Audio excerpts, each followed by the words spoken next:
Kalian tahu hal gila apa yang kutemukan hari ini? Hah? Ada seorang aktivis yang mengatakan SBY juga LGBT.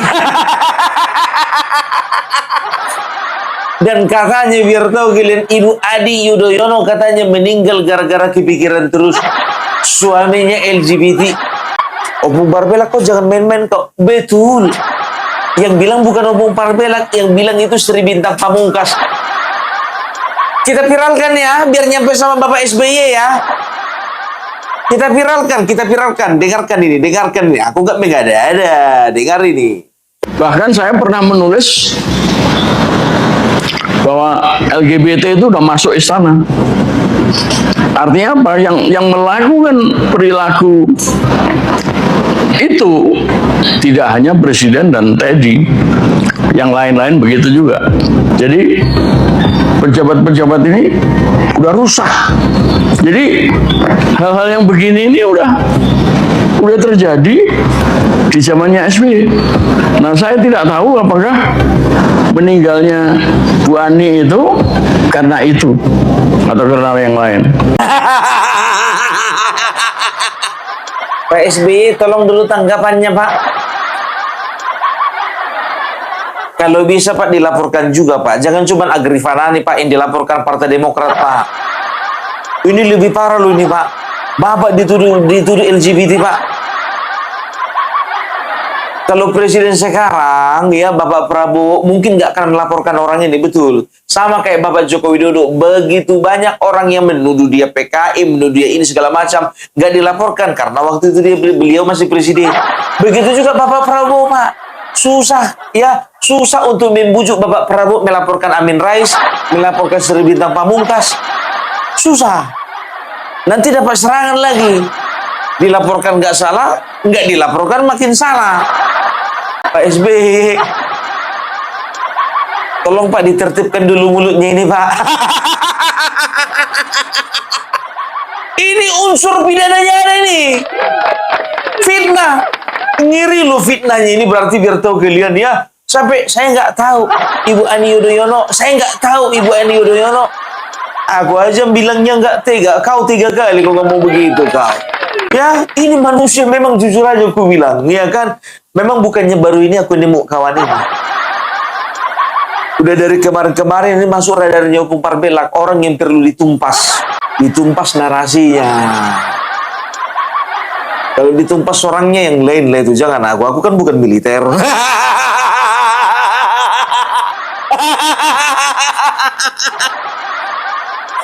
Apa maksudmu Opung Barbelak? Lah kan begini, aku bukan militer, yang kedua aku nggak dituduh LGBT sama dia.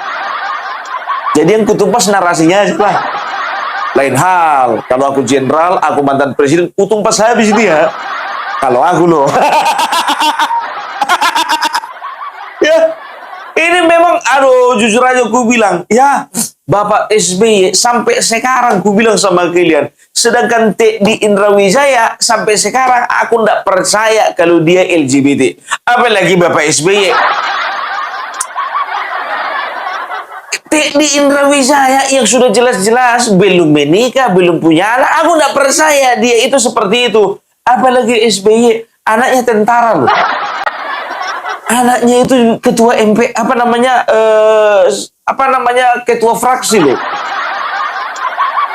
Anaknya itu Menko loh. Hati-hati kok Sri Bintang ya. Jangan pernah kita bikin sensasi ya. Gak gitu caranya cari duit.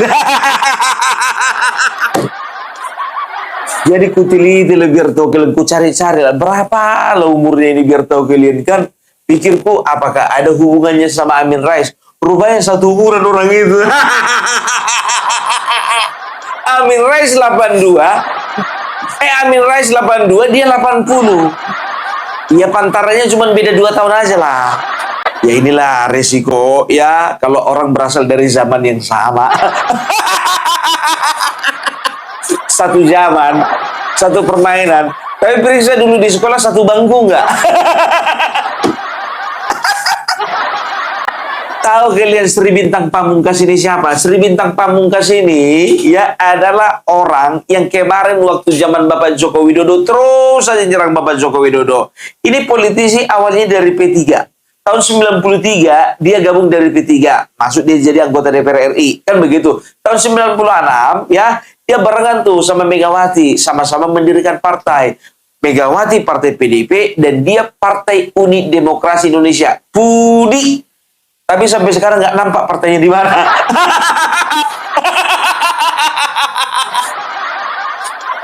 Padahal katanya dulu dia salah satu salah satu aktivis yang garang melawan Soeharto, kan begitu.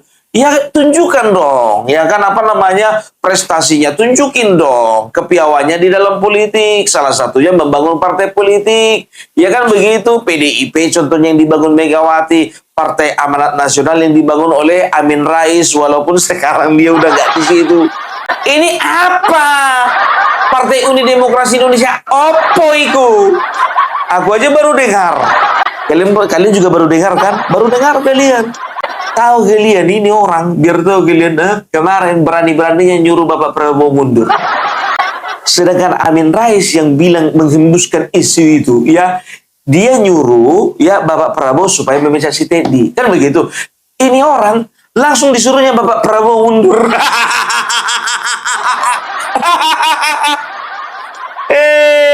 Sri Bintang Pamungkas, aku nggak tahu ya, dia masih satu klub nggak sama Bambang Pamungkas, nggak tahu juga. Oh, para bola dia itu Bambang Pamungkas kan pemain bola pun. Ya itu makanya aku bilang nggak tahu aku orang ini masih satu klub atau enggak. Entah masih satu ekosistem sama Bintang sama apa namanya sama Bir Bintang, Bintang 7, Bintang Kejora. Nah sebaiknya Romo itu harus mundur sebelum azab itu terjadi. Itu lebih wise, lebih bijak. Mudah-mudahan dia sadar itu, ya. Mudah-mudahan omongan Amin Rais ini dan yang lain-lain ya didengar, ya, dan dia mundur dengan sendirinya. Oh itu luar biasa itu. Amin Rais nggak ada nyuruh mundur Kalama. Amin Rais malah nyuruh Bapak Prabowo memecat Teddy. Kau jangan lebih-lebihkan lama, udah tua. Udah tuh, hobi kali orang-orang tua di Indonesia ini jadi provokator ya. Orang tua itu makin lama makin bijaksana, kan begitu. Makin tua itu makin punya marwah, makin tua itu makin dijaga martabatnya. Dengan cara apa? Jaga lisan. Dengan cara apa? Dijaga opini-opininya. Seperti itu ya. Makin dekatkan diri sama Allah Subhanahu wa Ta'ala, walaupun belum dipanggil. Mendekat sebelum didekati malaikat maut. Mendekatkan diri walaupun belum dipanggil. Ngeri kali bahasamu, Pung. Tahu kalian ya, apa lagi ya, dia pernah mengatakan bahwasanya Bapak Prabowo itu presiden gadungan. Bayangkan, dilantik, dipilih rakyat, sudah ada kabinetnya, dibilang katanya presiden gadungan. Emangnya sebelah sono main presiden-presidenan, meresmikan masjid ini, meresmikan jembatan ini, itu baru presiden gadungan. Ngisi ceramah, sok-sok mengomentari kebijakan pemerintah, sok-sok dia yang paling jago untuk urusan pemerintah. No, yang gadungan sono no. Yang gobloknya lagi pendengarnya merasa bahwasanya dia itu jadi presiden. Padahal levelnya masih cuma bermimpi. Levelnya masih level mimpi. Demikian juga Prabowo. Prabowo sebagai presiden ini presiden gadungan. Dia tunduk bertekuk lutut kepada Jokowi dan menjadi pelindung Jokowi. Dan tidak mau bertindak apapun terhadap Jokowi. Karena Jokowi lah yang membuat dia menjadi presiden. Jokowi lah yang membuat dia, Prabowo Subianto, bisa berjabatan tangan dengan Donald Trump. Donald Trump, Yahudi, Amerika Serikat dan sekutu-sekutunya di Barat, semua mengapresiasi Jokowi karena Jokowi tunduk kepada Barat, karena Jokowi tunduk kepada Amerika, karena Jokowi tunduk kepada Yahudi. Demikian pula Prabowo Subianto melindungi Jokowi. Prabowo Subianto ini harus dimakzulkan sebagaimana Donald Trump juga di dalam proses pemakzulan. Sebentar dulu. Perasaan kemarin ya si Said Didu mengatakan bahwasanya yang mau memakzulkan Bapak Prabowo adalah Jokower. Adalah Termul. Said Didu ngomong itu loh. Oh, baru tahu kalau Sriwintang ini ternyata juga Termul. Nomor induk Termulnya berapa, Pak? Bapak nomor induk Termulnya berapa? Oh, ternyata Termul toh. Ini toh yang dibilang Termul itu Sriwintang Pamungkas. Kalau Bambang Pamungkas yang punya itu nomor punggung. Kalau dia nomor induk Termul.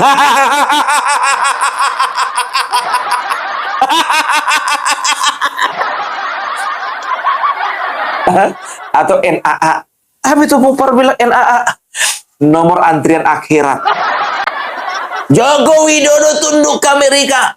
Prabowo tunduk ke Amerika. Kalau Bapak Joko Widodo tunduk di Amerika ke Amerika, itu Freeport nggak mungkin direbut. Kalau Bapak Joko Widodo tunduk ke Amerika, itu Chevron nggak direbut. Blok Rokan nggak direbut. Pak, kalau ngomong tuh pakai data. Bapak kebanyakan pesugihan sih. Jadi suka ngawur gitu. Aku nanya. Ini Bapak pesugihan ya? Hah? Karena orang biasa Pak, ya kalau nimba ilmu, entah itu pesugihan, ambil ilmu kebal, itu biasanya omongan dan tindakannya itu suka ngawur Pak. Suka komat kami nggak jelas. Bagian kalau emang betul Pak, ya Bapak pesugihan kalau betul loh, kalau betul. Untuk apa lagi Pak, umur udah 80.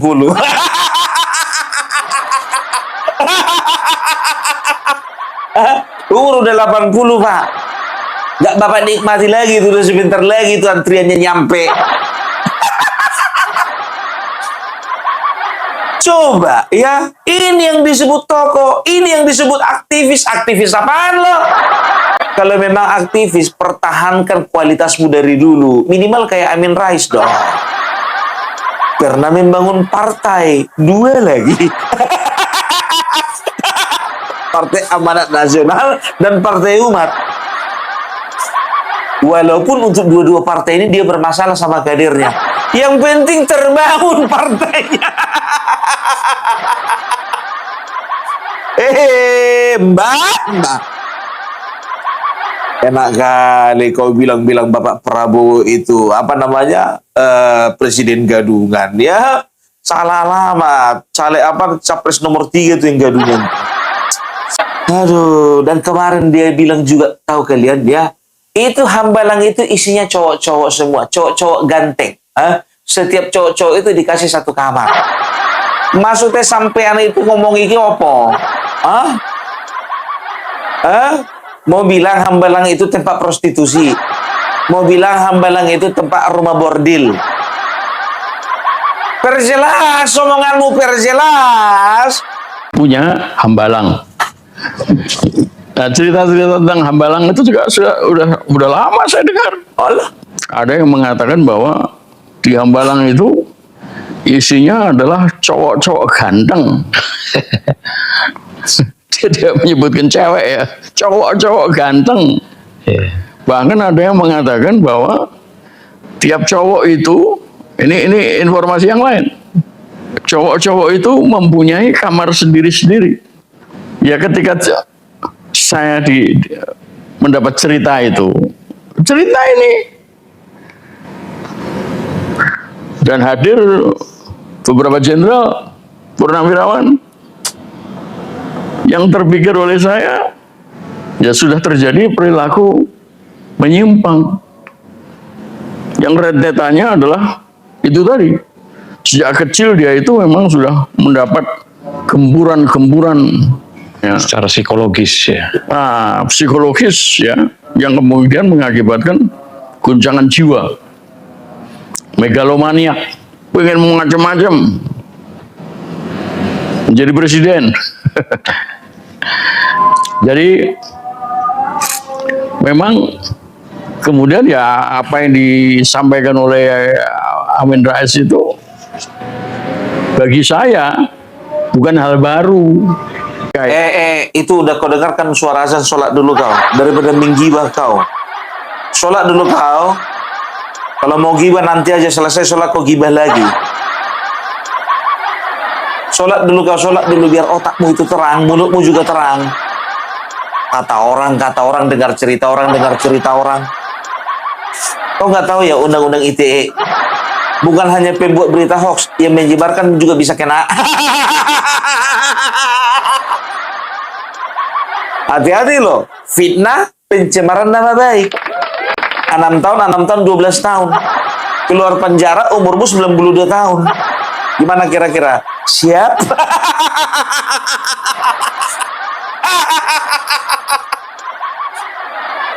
Hambalang itu kediamannya Bapak Prabowo. Jadi dia ini, ia sedang menggambarkan, aku katakan menggambarkan lah ya, tidak menuduh ya. Kalaupun kalian mau menyimpulkan dia ini menuduh, terserah kalian.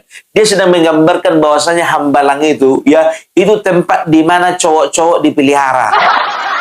Dibikin satu-satu kamar, maksudnya apa? Dipakai bergantian, satu malam satu gitu.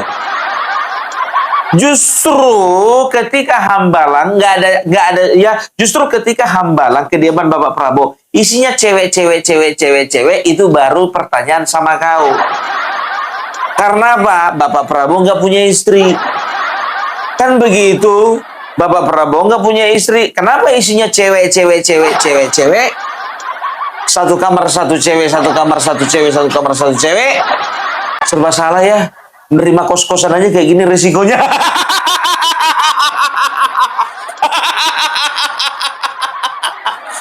Beliau itu pejabat. Beliau itu pengusaha. Beliau itu sekarang presiden. Mulai dari dulu sudah banyak stafnya. Justru ketika stafnya perempuan itu patut dicurigai, lapet. Kalau stafnya cowok, ngapain dicurigain? Enggak aja. Emang orang, ya sekarang kutanya dulu sama kau, ya. Emang orang ya, orang pada umumnya, kalau contohnya sudah nggak ada istrinya, emang otaknya ke situ terus? Hah? Oh begini terus? Orang bisa melampiaskannya dalam hal-hal tertentu, ya. Lebih menyibukkan diri di politik, lebih menyibukkan diri di sosial, lebih menyibukkan diri untuk hal-hal yang berguna. Nggak kayak kalian gibah terus. Aku punya teman, aku bilang beliau itu kakak, bisa kukatakan dia abang angkatku. Kalau aku menganggapnya dia sebagai abang angkat, ya sudah lama belasan tahun dia nggak menikah lagi.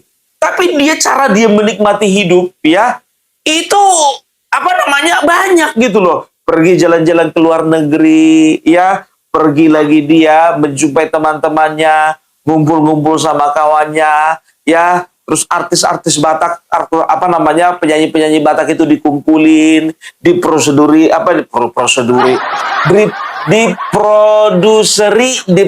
oleh dia, ya. Cara menikmati itu banyak, ya. Nggak harus seksualitas menyimpang menjadi pilihan, enggak. Dan dia jauh, ya, lebih kaya Bapak Prabowo dari dia. Sedangkan dia aja yang jauh, Bapak Prabowo lebih kaya daripada dia, bisa menikmati hidup. Apalagi Bapak Prabowo. Oh sama kayak Amin Rais kok kayaknya kau. Gak kesampaian cita-cita mau jadi presiden. Mungkin tahun 96 kau melawan sama Bapak Soeharto, kepengen juga kau jadi presiden ya. Bro, kasihan banget deh lo. Nah, Sri Bintang Pamungkas inilah salah satu ya yang menebarkan isu hoax tentang Bapak Joko Widodo Cina. Lapet, aku bilang sama kau, aku jujur aja aku bilang, aku sama orang tua hormat kalau memang orang tua itu layak untuk dihormati. Tapi kalau orang tua itu nggak layak dihormati, lapetnya aku bilang. Ku panggilnya dengan lapet. Kenapa rupanya? Gak ada yang bisa diteladani dari kau. Ya, coba. Kalau Cina kenapa rupanya? Itulah dulu. Kalau memang terbukti Cina kenapa rupanya? Apa salahnya dengan Cina? Daripada kau bukan Cina tapi mulutmu itu mulut provokator. Kurang asam loh. Mas Bintang ini dalam bukunya ini saya lihat, saya baca di halaman 407 kalau nggak salah, 402 kalau nggak salah halamannya ini. Kalau nggak salah 402 itu bercerita tentang bahwa Jokowi itu sebenarnya Cina gitu loh, asli Cina, tapi kita lalai. Ahok yang jelas-jelas matanya Cina kita ributin sampai dia turun, tapi Jokowi itu Hitachi, hitam tapi Cina kan. Nah kita tertipu di situ. Nah bener nggak? Sebentar. Inilah kelompok-kelompok orang ini. Coba bayangkan ya. Ahok yang betul-betul Cina itu kita turunin. Coba ya. Rasis. Memang pendukung-pendukungnya Abah itu rata-rata begitu. Makanya dia bisa menang. Jualan agama. Jualan rasisme. Menang dia di 2000 berapa dia? 2017 ya. 2017 menang dia ya. Jual-jual ayat.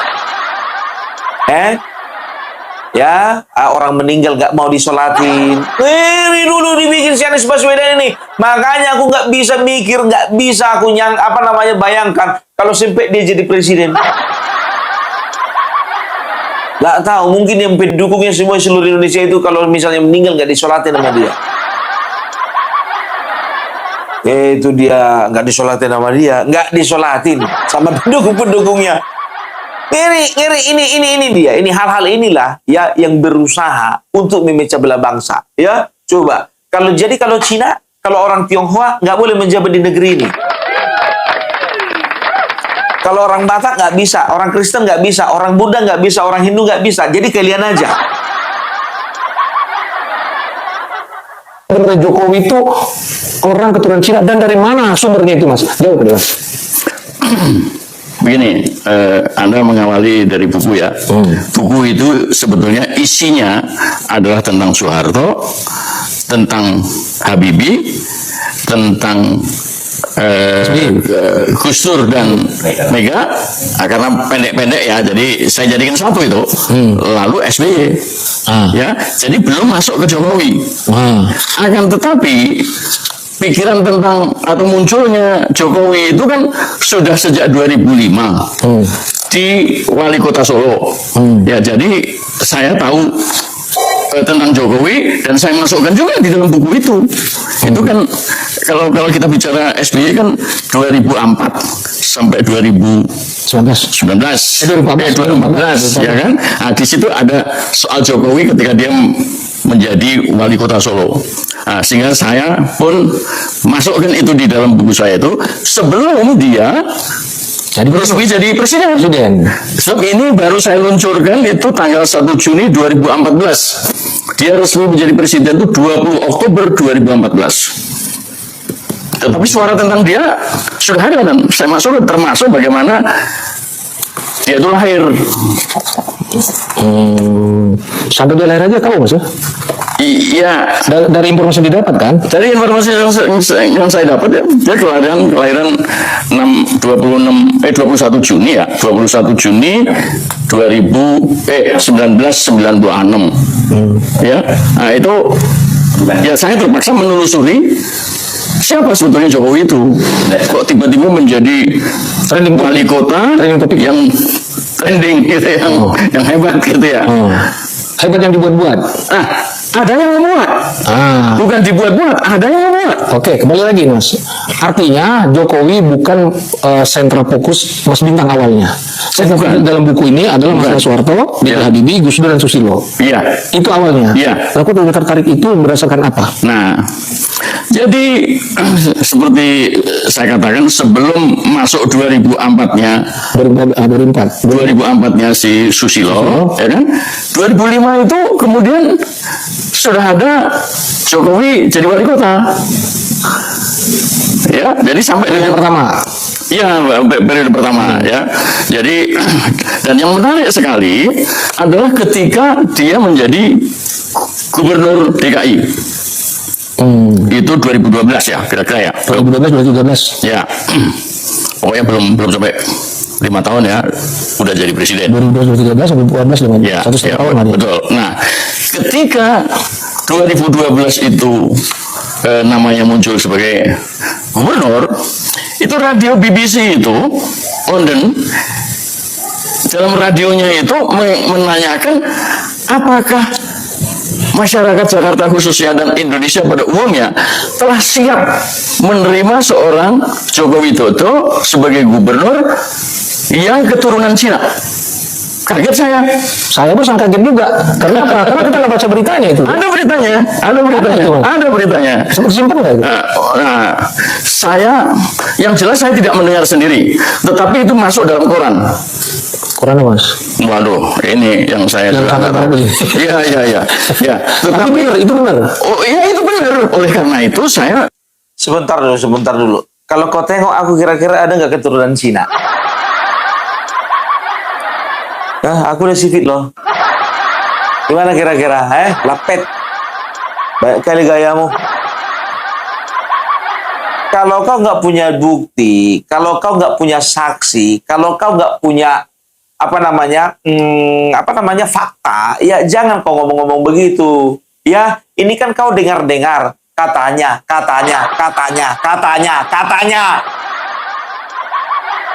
terus ditanya. So, sumbernya dari koran mana? Aduh, bilang aja nggak ada sumbernya. Banyak kali gayamu. Contoh Bung Barbella dong. Setiap menyampaikan sebuah ulasan ada sumbernya. Ada sumbernya. Bukan cuma argumentasi, bukan cuma narasi. Itu menyesatkan. Udah tua kok menyesatkan. Udah tersesat menyesatkan orang lagi. Coba bayangkan kalian.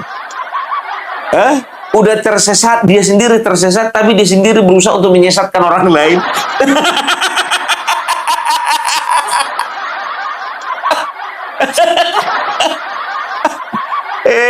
Lapet. Tua-tua gila.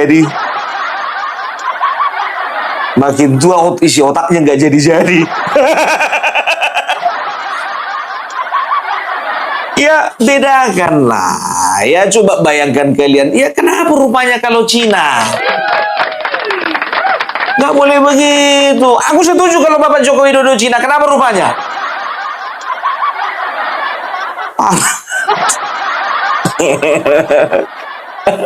Aduh. Ya, jadi itulah sedikit tentang Sri Bintang Pamungkas. Ya, jadi ya ini bisa dikatakan ya track recordnya kurang baik lah ya. Dan bukan orang yang beres ini kalau ku bilang ya, karena apa ya, berani dia membuat sebuah pernyataan SBY LGBT. Parah kau Sri Bintang, parah. Mudah-mudahan viral ini biar didengar sama Bapak SBY.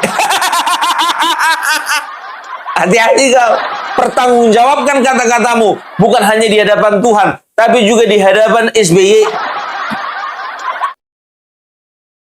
Sri Bintang Pamungkas atau SBP kembali bikin pernyataan kontroversial soal Susilo Bambang Yudhoyono atau SBY. Dia mengklaim bahwa isu LGBT sudah masuk ke lingkungan istana sejak era pemerintahan SBY. Pernyataan SBP itu muncul dalam wawancara di channel YouTube Popole TV yang diunggah pada 3 Mei 2026. Judul videonya adalah Kesaksian SBP tentang Kaum Sodom Masuk Istana. Di judul video itu, istilah kaum Sodom dipakai untuk menyebut LGBT. Istilah itu sendiri berasal dari kisah Sodom dan Gomora dalam tradisi agama Samawi seperti Islam, Kristen, dan Yahudi. Di Indonesia, istilah kaum Sodom sering digunakan sebagian masyarakat untuk menyebut homoseksual atau LGBT, khususnya gay. Awalnya, SBP mengomentari video viral Amin Rais yang membahas dugaan hubungan antara Prabowo Subianto dan Seskap Teddy. Dari situlah pembicaraan kemudian melebar ke isu LGBT di lingkungan elit kekuasaan. Lalu SBP mengklaim bahwa isu LGBT sebenarnya udah ada sejak masa pemerintahan SBY. Namun dia mengaku hanya mendengar isu tersebut dari cerita yang beredar di lingkungan tertentu. Dalam wawancara itu, SBP juga mengaku mendapat informasi dari temannya yang menerima SMS dari Muhammad Nazarudin. Nazarudin sendiri dikenal sebagai mantan bendahara umum Partai Demokrat yang terjerat kasus korupsi Hambalang. Menurut pengakuan SBP, isi pesan tersebut berisi tuduhan soal hubungan homoseksual yang dikaitkan dengan SBY. SBP juga sempat menyinggung spekulasi soal wafatnya Ani Yudhoyono, meski tanpa menunjukkan bukti apapun. Sebagai informasi, SBP dikenal sebagai aktivis politik senior yang sejak era Soeharto sering mengkritik pemerintah secara terbuka. Karena sikap kritisnya itu, dia juga pernah berurusan dengan aparat, bahkan sempat dipenjara. Makanya pernyataan SBP kali ini langsung memicu reaksi besar di media sosial. Ada yang kaget, ada yang mengecam, dan ada juga yang menilai tuduhan itu sebagai fitnah politik. Banyak netizen kemudian meminta bukti yang jelas atas tuduhan serius tersebut. Soalnya, SBP tidak menunjukkan dokumen asli, rekaman, ataupun bukti independen yang bisa diuji publik. Padahal tuduhan seperti ini sangat sensitif karena menyangkut nama baik mantan presiden sekaligus citra lembaga negara. Dalam isu sebesar ini, tuduhan tentu tidak cukup hanya berdasarkan katanya lalu langsung disebarkan ke publik. Apalagi yang dituduhkan bukan perkara kecil, melainkan tuduhan penyimpangan seksual terhadap mantan kepala negara. Kalau memang ada fakta, seharusnya dibuka pakai data yang jelas, bukti yang kuat, dan bisa dipertanggungjawabkan ke publik. Soalnya, secara hukum, tuduhan tanpa bukti juga bisa berujung pada laporan pencemaran nama baik atau fitnah kalau pihak yang dituduh merasa dirugikan. Nah, kalau nggak ada bukti kuat, publik juga wajar mengkritik SBP karena dianggap terlalu berani bicara soal isu sensitif tanpa dasar yang jelas. Dalam negara demokrasi, kritik memang boleh dan penting, tapi tetap harus memakai data, bukti, dan tanggung jawab. Bukan cuma rumor politik. Apalagi kalau kritik dicampur dengan tuduhan seksual tanpa bukti. Hal itu bisa dianggap sebagai fitnah politik.